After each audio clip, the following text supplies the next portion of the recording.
गुरुदेव और मां गायत्री के चरणों में कोटि कोटि नमन। आप सभी को प्रणाम। सच्चे मन से की गई सूक्ष्म गायत्री साधना के प्रभाव हम जानते हैं। आर्य समाज के संस्थापक स्वामी दयानंद सरस्वती के गुरु प्रज्ञा चक्षु स्वामी विरजानंद सरस्वती जल में खड़े होकर गायत्री का जप करते थे। अंधे होते हुए भी उन्होंने संस्कृत एवं वेद का असाधारण ज्ञान प्राप्त कर लिया। इसका कारण उनका गायत्री तप ही था। मानधाता ओमकारेश्वर मंदिर के पीछे गुफा में एक महात्मा गायत्री तप करते थे। मृत्यु के समय उनके परिवार के व्यक्ति उपस्थित थे। परिवार के एक बालक ने उनसे प्रार्थना की कि मेरी बुद्धि मंद है, मुझे विद्या नहीं आती, मुझे भी आशीर्वाद देकर ये दोष दूर कर दें। महात्मा जी ने कमंडल में से जल लेकर गायत्री मंत्र के साथ बालक की जीभ पर जल डाला और आशीर्वाद दिया कि तू पूर्ण विद्वान हो जाएगा। आगे चलकर वो बालक सचमुच असाधारण प्रतिभाशाली विद्वान हुआ। इंदौर में ओमकार जोशी नाम से इन्होंने प्रसिद्धि पाई। इंदौर नरेश भी इनकी सिद्धि से बहुत प्रभावित थे। कितने ही ऐसे बालक जो परीक्षा की समुचित तैयारी नहीं कर सकते थे तथा जिनकी बुद्धि भी मंद थी, गायत्री उपासना द्वारा परीक्षा में अच्छे नंबरों से उत्तीर्ण हुए। पागल, अर्धविक्षिप्त, मिर्गी रोगी, अनिद्रा के रोगी, भूतोन्माद से पीड़ित व्यक्तियों का मस्तिष्क गायत्री उपासना के प्रभाव से निरोग होते पाया गया है। गर्भावस्था में बालक पर गायत्री के संस्कार डाले जाएं तो बच्चे का मस्तिष्क बहुत ही विलक्षण प्रतिभावान होता है। मांडुक्य उपनिषद पर कारिका रचने वाले महापंडित श्री गौणपाद को जन्म देने से पूर्व उनके माता पिता ने उपवास पूर्वक 7 दिन तक गायत्री जप किया था।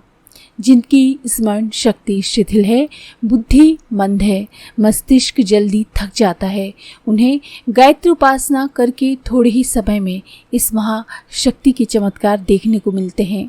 कीमती दवाएं जो कार्य नहीं कर सकती वो इससे पूरा होता है। ब्राह्मी तेल और बादाम पाक का सेवन से मस्तिष्क को जितना बल नहीं मिलता उससे ज़्यादा इस उपासना से मिलता है।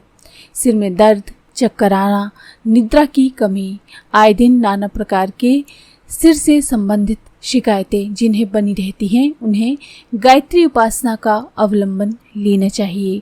इससे मस्तिष्क के सभी कल पुर्जे बलवान, सजीव, चैतन्य और निरोग बनते हैं। बुद्धि की अधिष्ठात्री देवी जिनके मन क्षेत्र में प्रवेश करेंगी उसका मानसिक विकास होना स्वाभाविक है।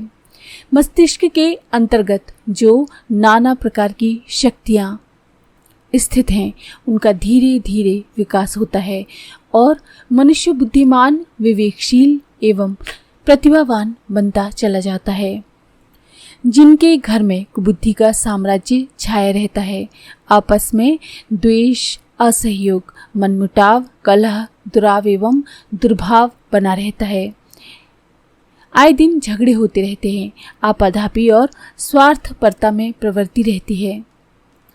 गृह व्यवस्था को ठीक रखने, समय का सदुपयोग करने, योग्यताएं बढ़ाने, अनुशासन मानने, कुसंग से बचने, श्रम पूर्वक आजीविका कमाने, मन लगाकर विद्याधन करने में प्रवृत्ति ना हो, ऐसी दुर्गुण कुबुद्धि के प्रतीक हैं। जहाँ बुराइयां भरी रहती हैं वे परिवार कभी भी उन्नति नहीं कर सकते, अपनी प्रतिष्ठा को कायम नहीं रख सकते। इसके विपरीत उनका पतन आरंभ हो जाता है। बिखरी हुई बुहारी की सीकी की तरह छिन्न भिन्न होने पर वर्तमान स्थिति भी स्थिर नहीं रहती।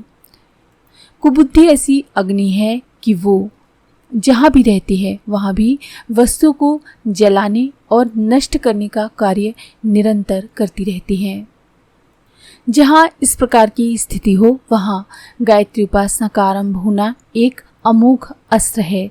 अंगीठी जलाकर रख देने से जिस प्रकार कमरे की सारी हवा गर्म हो जाती है और उसमें बैठे हुए सभी मनुष्य सर्दी से छूट जाते हैं, इसी प्रकार घर के थोड़े से व्यक्ति भी यदि सच्चे मन से माता की शरण लेते हैं तो उन्हें स्वयं तो शांति मिलती ही है, साथ ही उनकी साधना का सूक्ष्म प्रभाव घर पर भी पड़ता है और चिंताजनक मनोविकारों का शमन होने तथा सुमति, एकता, प्रेम, अनुशासन, सद्भाव की परिवार में बढ़ोतरी होती है। साधना निर्बल हो तो प्रगति धीरे धीरे होती है, पर होती अवश्य है। वैसे तो गायत्री की ब्रह्म शक्ति के अनेक लाभ हैं, उनमें से आध्यात्मिक लाभ मुख्य एवं सांसारिक लाभ गौण हैं, किंतु सद्बुद्धि का प्राप्त होना तो सुनिश्चित है, क्योंकि गायत्री प्रधान तथा सद्बुद्धि का मंत्र है। इसे जो लोग श्रद्धापूर्वक अपनाते हैं उनकी अनेकों बुरी आदतें अपने आप दूर होने लगती हैं। कई व्यक्ति सोचते हैं कि जब तक हमारी आत्मा पूर्ण पवित्र ना हो तब तक जाप करना व्यर्थ होगा। हमारा कहना है कि वो अग्नि क्या जो कूड़े को जलाकर न रख दे, वो गंगा क्या जो मलों को शुद्ध ना कर दे।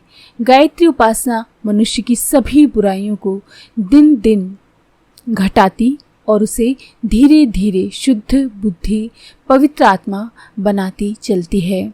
कुकर्मी, चोर, व्यभिचारी, अभक्षी, व्यसनी और पापी व्यक्ति भी जब गायत्री उपासना आरंभ करते हैं तो उनकी अंतरात्मा स्वयं इतनी बलवती होने लगती है कि शरीर और मन में बुराइयों का ठहरना संभव ही नहीं रहता।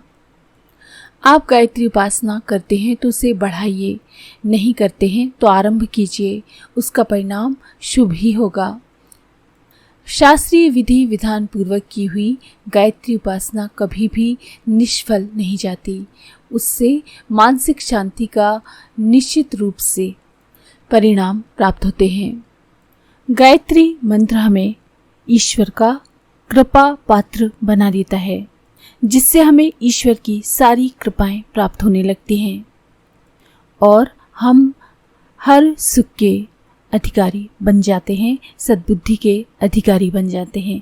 आज के लिए इतना ही।